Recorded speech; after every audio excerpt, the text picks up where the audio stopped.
네, 리바스티그민의 적응증과 용법을 알아보도록 하겠습니다. 아까 말씀드렸듯이 도네페지를 제외한 나머지 아세틸콜린 분해 요소 억제제는 경도에서 중간 단계, 여기서 중은 가운데 중자죠. 아까 중증 할 때 중은 무거울 중자라고 말씀드렸죠. 그래서 경도에서 중등도, 초기에서 중기의 알츠하이머병과 파킨슨병과 관련되어 있는 파킨슨병 치매나 루이체 치매에서 적응이 있고요. 하루 2번 복용하게 됩니다. 패치 제제는 하루 1번 부착을 하는 것이고, 용량이나 용법은 사실 의사들이 알아서 할 텐데 대개는 하루 3mg 1.5 2번 드시는 거고, 이게 점차적으로 늘려가면서 6mg을 하루 2번 먹어서 12mg으로 증량을 하는 것이 일반적인 방법이라서, 혹시라도 나랑 관련되어 있는 치매 대상자가 이런 방식으로 약을 쓰지 않으면 어떠한 그런 것들을 감안을 한 건지 의료진과 상의할 수 있겠습니다. 패치는 50 또는 9, 18 이렇게 돼 있는데, 그 5짜리로 시작을 해서 10으로 증량하고 15까지 증량을 한다 이렇게 돼 있는데요. 패치가 위장 증상은 없지만 또 피부에 자극을 주는 그런 문제들은 있어서 이것도 임상 상황에 따라서 조절을 해야 됩니다. 네, 먹는 약과 달리 패치는 그 용법대로 그냥 하는데 한계가 있어서 실제로 주변에서 좀 도와줘야 되는 경우들이 많고, 어떻게 붙여야 되는지를 잘 따져보는 것이 필요합니다. 그래서 주의사항이 중요한데요. 새로운 패치를 붙이기 전에 그 전에 붙인 걸 먼저 띄고 붙이는 게 너무 과하게 한꺼번에 그 약이 들어가지 않는 그런 방법이 되겠고요. 24시간마다 새로운 곳으로 교체하고 한 번에 한 장만 붙이게 되고요. 여러 장 붙이지 말라는 거고, 건강한 피부, 뭐가 이제 빨갛게 일어났거나 무슨 자극 긁어서 자극이 됐거나 아니면은 이렇게 열상이나 화상이 있거나 이런 피부에는 붙이면 안 되겠죠. 그 다음에 한 곳에 일정하게 붙이는 게 아니라 매일 다른 부위에 붙이고, 한 번 붙인 곳은 한 2주 정도까지는 다시 붙이지 않도록 하는 것을 권고하고 있습니다. 어, 잘 떨어질 수가 있어서 가장자리가 잘 붙도록 눌러주고, 만약에 하다가 무슨 되게 목욕하고 이래도 떨어지지는 않는데, 혹시 우연히 떨어지게 되면 남은 시간 동안 새 걸 붙인 다음에 다음날 워낙 갈아주는 그 시간에 교체하면 됩니다. 잘라서 쓰지 않아야 된다고 합니다. 네, 주로 이렇게 등이나 이제 가슴, 아니면은 이제 이렇게 어깨 옆에 이제 팔 이런 평평한 부위에 붙이게 됩니다.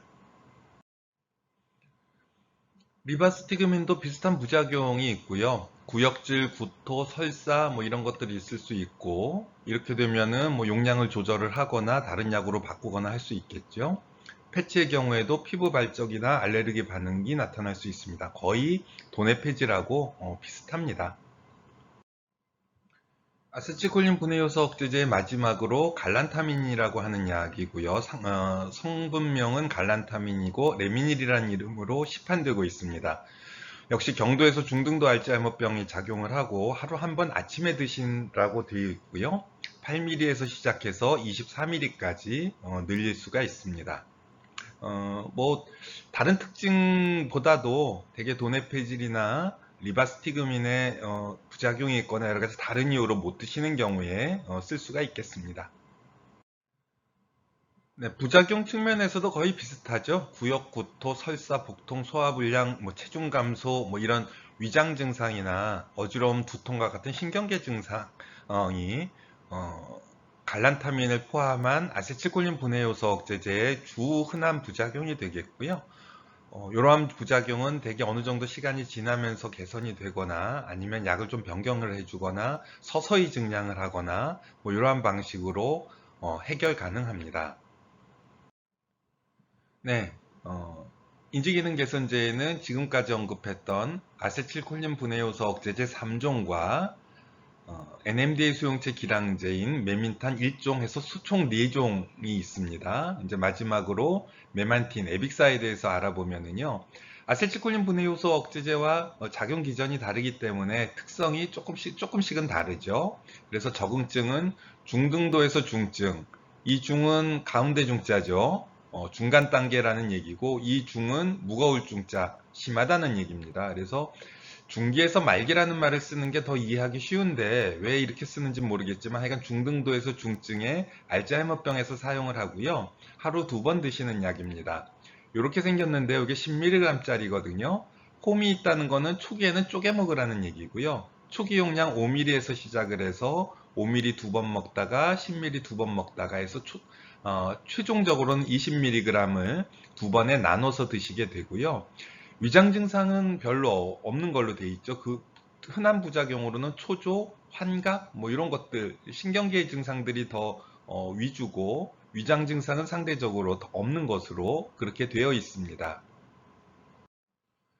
네, 쓰는 방법이고요. 쓰는 방법이야 그 처방하고 있는 의료진의 그 권고에 따라서 쓰면 됩니다.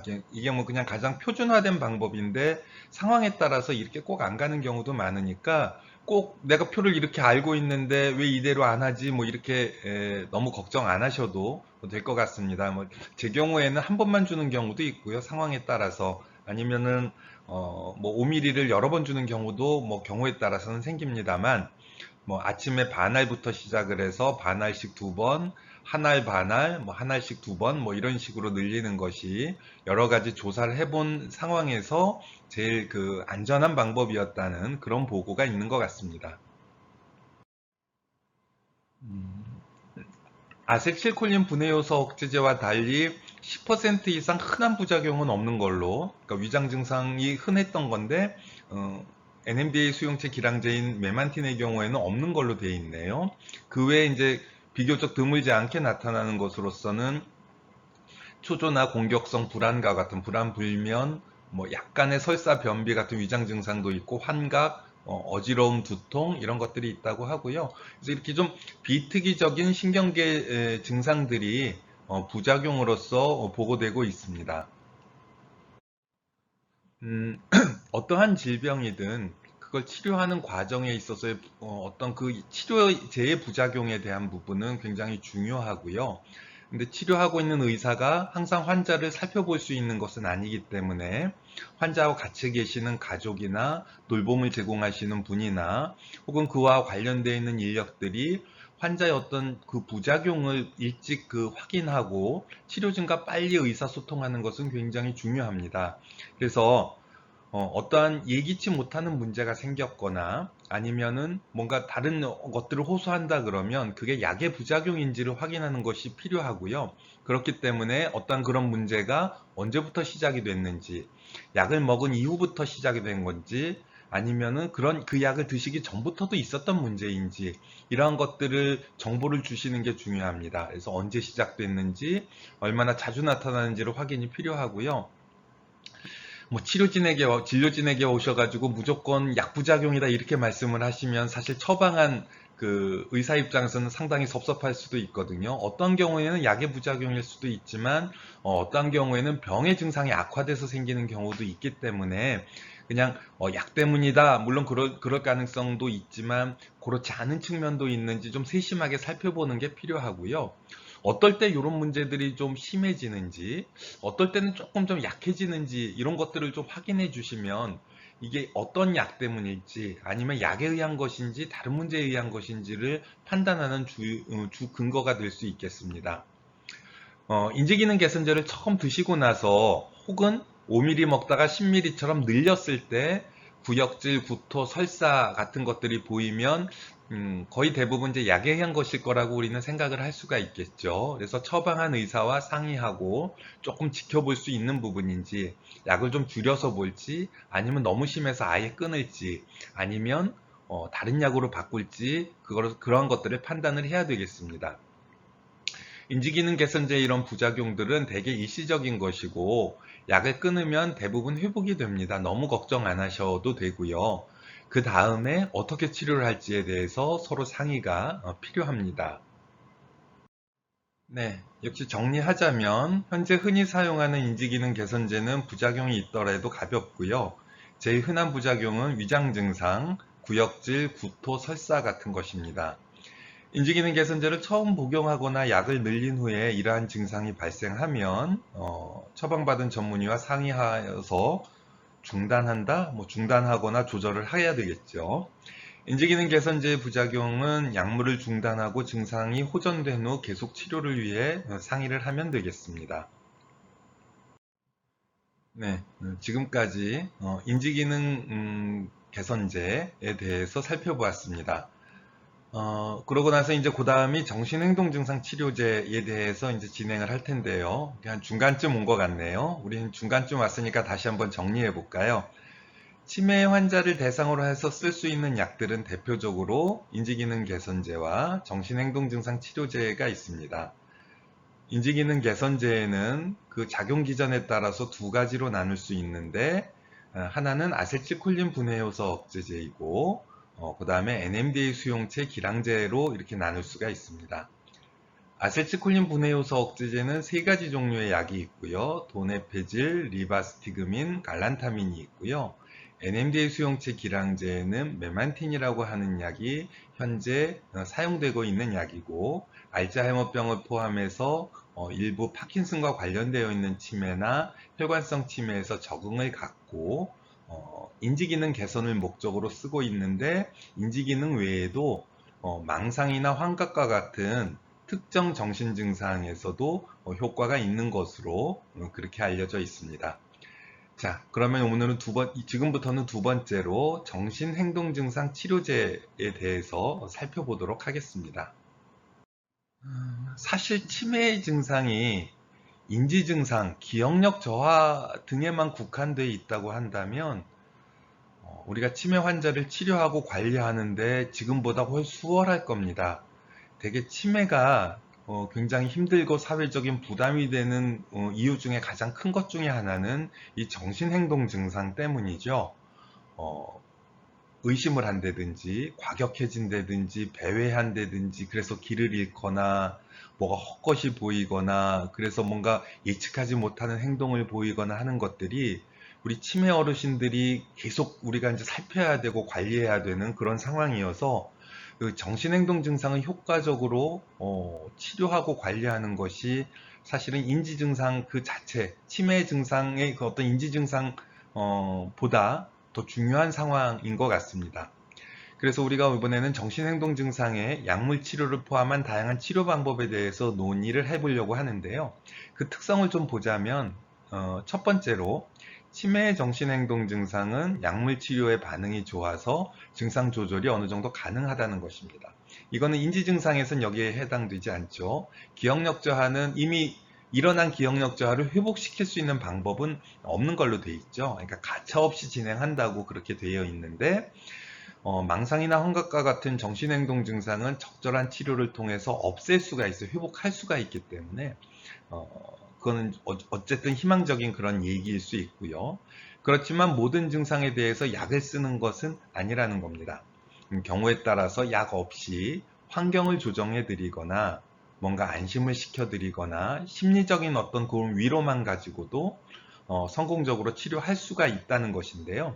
그거는 정신행동 증상이 그분의 정신행동 증상이 왜 생겼는지를 잘 파악을 하는 것이 중요하다는 거죠. 그러니까 예를 들면 불안, 아주 심한 불안, 배회 이런 것들을 주기적으로 보이시는 분이 있는데 그게 특정한 이유 없이 그렇게 보이는 경우에는 사실은 약을 가지고 치료하기가 참 어렵고 다른 방법으로 치료하기 꽤 어려운 경우도 있어요. 근데 환자분들을 잘 살펴보다 보면은 이게 어떤 그 뭔가 불편한 것들을 표현하는 그런 신호인 경우도 있거든요. 그러니까 방광이 꽉 찼는데 화장실을 가고 싶은데 그것들을 표현하는 방식을 잘 몰라서 막 화를 내고 불안해 하시는 분들도 생기니까 그런 경우에는 주기적으로 화장실을 안내해 드리거나 그런 것들을 보조해 주는 경우에 정신행동 증상이 개선이 되거든요. 그래서 모든 거를 항불안제 무슨 약을 쓰는 것보다도 이 정신행동 증상이 무엇 때문에 생겼고 그룩하고 그것들을 어떤 식으로 환경적으로 개선을 해줄 것인가 내지는 안심시켜주고 위로해주고 안아주고 코로나 시대에 참 어려운 문제이기는 한데요. 이런 비약물적인 치료 방법들이 성공적일 수 있고요. 심한 경우에는 대개는 약도 쓰고 이런 약을 썼다고 해서 이 비약물적인 치료를 무시하면 안 된다는 것이 강조해야 될 상황이고요. 어떤 경우에 어떤 방법으로 치료할지는 뭐 전문의뿐만 아니라 환자를 잘 알고 있는 가족과 그 맞는 상황과 또 그 외 전문 인력들끼리 다 상의가 필요할 것 같습니다.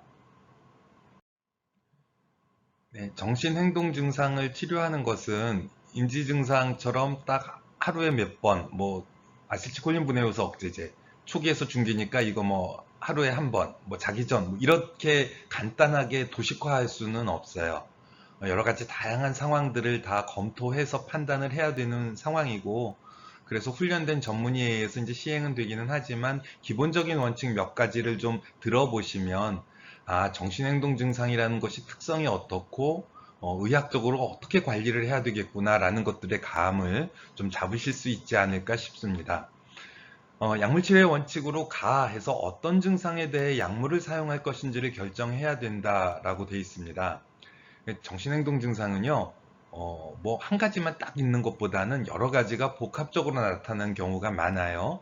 예를 들어서 망상을 가진 환자가 피해 망상이죠. 누가 내 걸 훔쳐간다고 생각을 하는. 그래서 자신의 물건을 도둑 맞을까봐 초조해하고 그러다 보니까 굉장히 방어적이 돼서 누가 접근하는 것에 대해서 굉장히 의심하고 심지어 공격적인 행동을 보인다. 이런 경우가 있을 수 있잖아요. 자, 그럼 이분에서 보이는 정신행동 증상은 뭐가 있냐 하면 우선 현실 검증력의 문제인 망상이 있습니다. 그 다음에 초조, 불안 이런 것들이 있죠. 그 다음에 공격적인 행동을 보이는 게 있어요. 그러니까 한 세 가지 정도의 정신행동 증상이 있는데 망상은 망상대로 이게 정신병이니까 항정신병 약물을 쓰고 초조 불안은 이게 불안 증상이니까 항불안 약물을 쓰고 공격적인 행동을 보이는 것은 또 그것대로 또 공격을 억제하는 그런 약을 쓰고 그런 세 가지를 써야 되는 경우죠. 그렇게 하지는 않는다는 겁니다. 그러니까 그 정신행동 증상을 이해를 해야 되는 거죠. 이거 보니까 사실은 기본은 망상이에요. 그러니까 망상이 없으면 굳이 초조해야 할 필요도 없고 초조하고 의심하지 않으면 다른 사람들한테 적대적일 이유가 없는 거거든요. 그러니까 정신행동 증상 약물치료 원칙은 가능한 효과적인 약을 가장 간단하게 쓰는 것입니다. 그래서 여기에는 망상에 대한 치료가 위주가 되는 거죠. 그래서 여러 가지 정신행동 증상이 함께 나타나는 경우에 어떤 게 핵심이고 뭐가 그게 그 기본인지를 파악을 하고 그 증상에 대해서 치료를 하는 것이 중요합니다. 정신행동 증상을 치료하는 데 있어서 감안해야 되는 원칙으로 또 한 가지는 그 약이 목표 증상에 어느 정도 효과가 있는지를 생각을 하라는 거고요. 그래서 그것은 그 환자가 보이는 정신행동 증상이 과연 약의 효과가 있는 문제인지 아니면 어느 정도 제한되는 상황인지를 추정을 해야 된다는 것 같아요. 대체로 정신행동 증상의 약물 치료의 효과는 좋다고 했습니다. 그렇지만 모든 증상의 효과가 똑같은 것은 아니라는 거죠.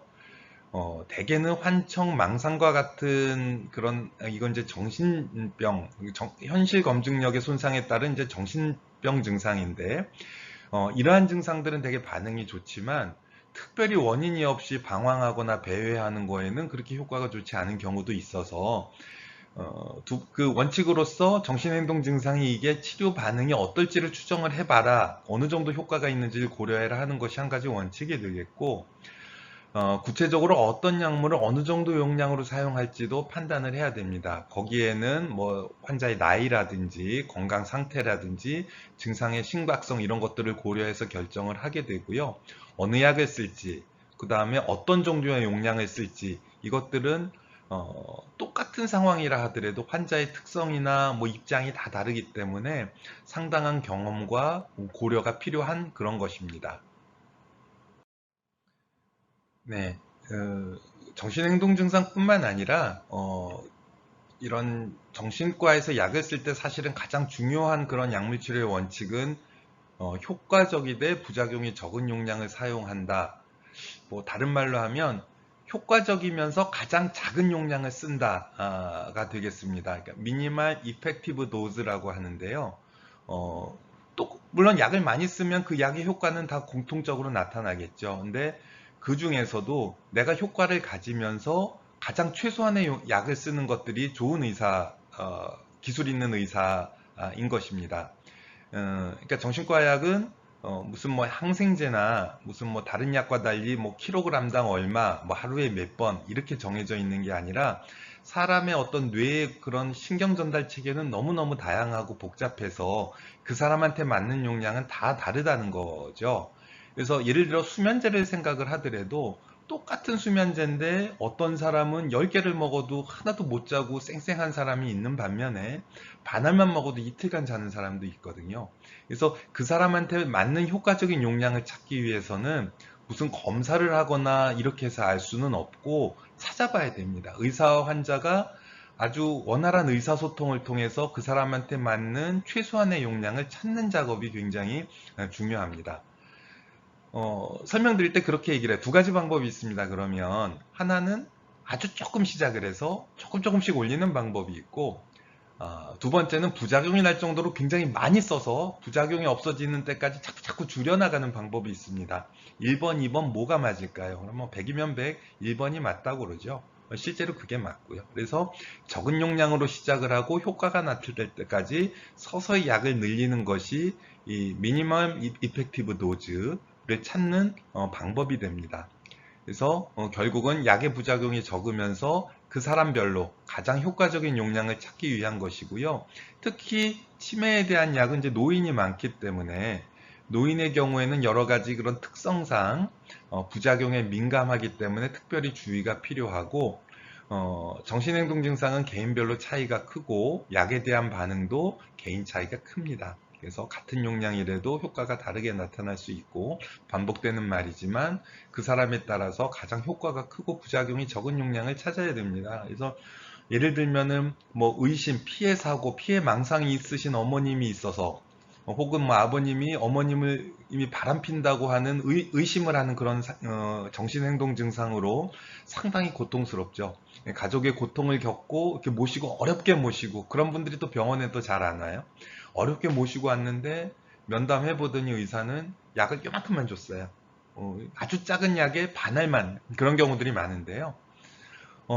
이거 뭐냐, 이거 갖고 가능하겠냐, 그거 하나 가지고 가능하리라고는 생각을 하지는 않죠. 이게 서서히 그렇게 쓰면서, 물론, 뭐 예를 들어, 그, 대화를 통해서도 현실감도 드려야 되지만, 자주 보면서 약을 일정하게 맞춰가지고 그분한테 맞는 용량을 찾는 작업들이, 정신행동 증상 치료제의, 약물 치료의 원칙 중에 중요한 부분입니다. 네, 그래서요, 효과뿐만 아니라, 약의 효과뿐만 아니라 부작용도 그 용량에 따른 개인 차이도 굉장히 크고요. 그 병세의 경과에 따라서도 없다가 생길 수도 있고 생겼다가 없을 수도 있고 그런 경과도 굉장히 다양합니다. 그래서 한번 뭐 그 적절한 치료 용량을 맞췄다고 해서 그것들을 뭐 그냥 꾸준히 그냥 유지하는 것이 아니라 정기적인 평가를 통해서 지금 효과는 계속 잘 나고 있는지, 뭔가 부작용이 새로 생긴 것은 아닌지를 확인하는 것도 정신행동 증상의 치료 원칙입니다. 그래서 증상을 조절하기 위한 용량이어도 시간이 지나면서 어느 정도 편안해지고 나면 그때부터 부작용이 생길 수도 있거든요. 여기 뭐 너무 졸린다, 이게 진정작용, 어지럽다, 손 떨린다 이런 운동 증상으로 나타나는 경우도 있고요. 초기에 적정 치료 용량을 찾아서 쓰고 있더라도 그래서 정기적으로 효과가 없어져 있지는 않은지 부작용이 나오지는 않는지를 찾아서 그에 맞게 적절하게 용량을 조절을 하는 것이 의사가 할 일입니다. 근데 의사가 그렇게 하려면은 뭐 예를 들어서 아무리 자주 온다 하더라도 2주에 한 번, 한 달에 한 번 오시는 분들 뭐 10분, 15분 평가해 가지고 모든 걸 알 수는 없잖아요. 그러니까 그냥 가족이나 아니면 환자 본인이나 아니면은 다른 경로로 돌봄을 주시는 분이나 그 외에 다른 관련 인력들한테서 이런 측면의 정보를 얻는 것이 필요하고 그런 측면에서 이분들도 도와주셔야 되는 것입니다. 네, 어떤 증상에서 어떤 약을 쓰느냐도 역시 이제 의사가 결정해야 될 문제이죠. 그렇게 하고 이제 정신행동 증상에는 상당히 여러 가지 영역들이 섞여 있고, 그래서 그 증상에 따라서 뭐 항정신병 약물이라는 약도 있고, 우울증 치료제, 불안증 치료제, 항경련제 뭐 이런 것들을 사용을 하게 되는데, 이 한 가지 약이 한 가지 증상에만 꼭 효과가 있는 것은 아니라는 겁니다. 예를 들어서 공격성이라는 특성을 보이는 경우에 이게 일종의 조증 증상의 일환으로 보이는 경우가 있고, 망상이나 아까 언급했듯이 망상이나 다른 정신병적 증상 때문에 일어나는 경우도 있고, 또 아까 또 언급했듯이 너무 불안하거나 뭐 이래서 일어나는 경우도 있기 때문에 뭐 여러 가지 약물이 다 효과를 보이기는 하지만 비약물적인 치료와 마찬가지로 이 정신행동 증상이 그 근본이 무엇인지를 이해를 하고 어떤 약을 써야 될지 이런 것들을 심각하게 고민을 해야 되는데요. 그러니까 공격성을 보일 때 이게 얼마나 심한 건지, 이게 계속 그러는 건지, 그럴 때만 있는 건지, 어떤 약을 쓰지 못하는 그런 병을 갖고 있는지 이런 것들을 다 고려해서 약을 선택을 하게 되는데, 이러한 정보는 의사 혼자 아무리 그 포괄적으로 진찰을 하고 면담을 해도 충분히 알 수 없는 경우들이 많아서 콜레타럴 소스라고 그러죠. 부수적인 그런 정보 제공을 많이 해주시는 것이, 그것을 많이 얻어서 판단을 할 수 있게 됩니다. 경우에 따라서는 몇 가지 약을 한꺼번에 쓰기도 하는데 조심해야 되는 부분이죠. 여러 가지 약이 섞이다 보면 부작용이나 심각한 신체적으로 취약한 그런 노인의 경우에는 예측하지 못하거나 돌이킬 수 없는 그런 문제들도 생길 수 있기 때문에 약을 여러 개 쓰는 경우에는 꼭 필요한 경우에만 판단해서 써야 되겠습니다. 정신행동증상 약물치료의 원칙에 대해서 정리하자면, 치매 환자의 정신행동증상 치료에서 약물치료가 먼저가 아니고 비약물적인 방법과 약물적인 방법들을 적절하게 이용을 해야 된다는 것이고요. 치료 목표 증상을 먼저 결정을 하고 목표 증상에 대한 약물 효과가 얼마나 있을지를 고려하고 구체적인 약물에 대한 용량을 결정을 하고 사용 방법을 결정하고 주기적으로 평가해서 효과와 부작용을 확인하는 것이 약물 치료의 원칙입니다. 그러면 좀 구체적으로 어떤 증상에는 어떤 치료가 이루어지는지를 한번 좀 살펴보려고 하는데요. 정신행동 증상을 치료하는 약에는 앞에서 한번 나왔던 것 같은데 항정신병 약물, 항우울 약물, 항경련 약물, 항불안제 등이 있고 아세틸콜린 분해 요소 억제제와 같은 인지기능 개선제도 정신행동 증상에 효과가 있는 것으로 되어 있습니다. 그래서 다 사용을 할 수가 있는데 한 가지 약이 한 가지 행동에 1대1로 매칭돼서 효과가 있는 게 아니라 한 가지 약이 몇 가지 행동 증상에 효과가 있을 수 있습니다. 그러니까 예를 들면 항정신병 약물이라 하더라도 환각이나 망상과 같은 정신병 증상에 효과가 있을 수도 있지만 불안이나 우울에도 효과가 있을 수는 있거든요. 그게 개별적으로 효과를 나타내기도 하지만 예를 들어서 망상 때문에 불안이나 우울이 생겼다 그러면 망상이 좋아지면서 같이 좋아지는 경우도 있어서 한 가지 약물이 몇 가지 행동 증상에 효과가 있을 가능성이 높고, 그래서 앞에서 계속 반복해서 나오는 얘기인데 여러 약을 복합적으로 처방하는 것은 특히 노인에서 위험합니다. 그래서 가능하면 여러 가지 약물을 복합적으로 처방하는 것보다는 한 가지 약물로 여러 증상을 치료하는 것이 바람직한데요. 그러려면은 이 증상의 핵심이 뭐고 그 증상의 양상이 뭔지를 정확하게 파악하고 있어야 합니다. 그 처방하는 의사가 그것을 파악을 해야 되고, 의사가 그것을 정확하게 파악을 하려면 정보를 충분히 얻어야 되는데, 여기에 환자, 보호자, 의사의 코어, 그러니까 공동 작업이 무엇보다도 중요하다 하겠습니다. 네, 정신행동 증상 치료제에 있어서 제일 중요한 슬라이드라고 할 수 있겠습니다. 지금까지 뭐 집중 안 하셨어도 요것만 이해하시면 사실은 강의 많은 부분들을 이해하셨다라고 보면 돼서 조금만 더 힘을 내서 집중을 해주시면 좋겠습니다. 자, 정신행동 증상의 약물의 종류와 목표 증상에 대해서 지금 좀 살펴보려고 하는데요. 약물 종류는 항정신병 약물이 있었고, 항우울 약물, 항경련제인데 다른 말로 항조증제라고 얘기를 하면 좋겠습니다. 그러니까 조증 증상이 있잖아요. 우리가 조울병 할 때 기분이 유난히 들뜨고 너무 이제 과한 경우 우리가 조증이라고 하는데, 조증에서 쓰는 약의 대부분이 항경련제입니다. 경련하고 조증하고는 임상적 그 작용 기전에서 유사한 것들이 굉장히 많아서 같이 동일한 치료 효과를 보여서 항경련제 혹은 항조증제제라고 생각을 하면 되고요. 그 다음에 항불안제가 있고, 아세틸콜린 분해효소 억제제하고 메만틴은 우리가 이미 그 인지기능 개선제 할 때 한번 사용을 했었습니다.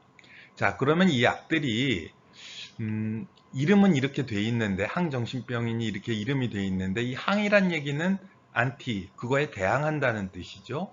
그래서 뭐에 대항하는 건지를 우리가 먼저 이해를 하면 좋겠어요.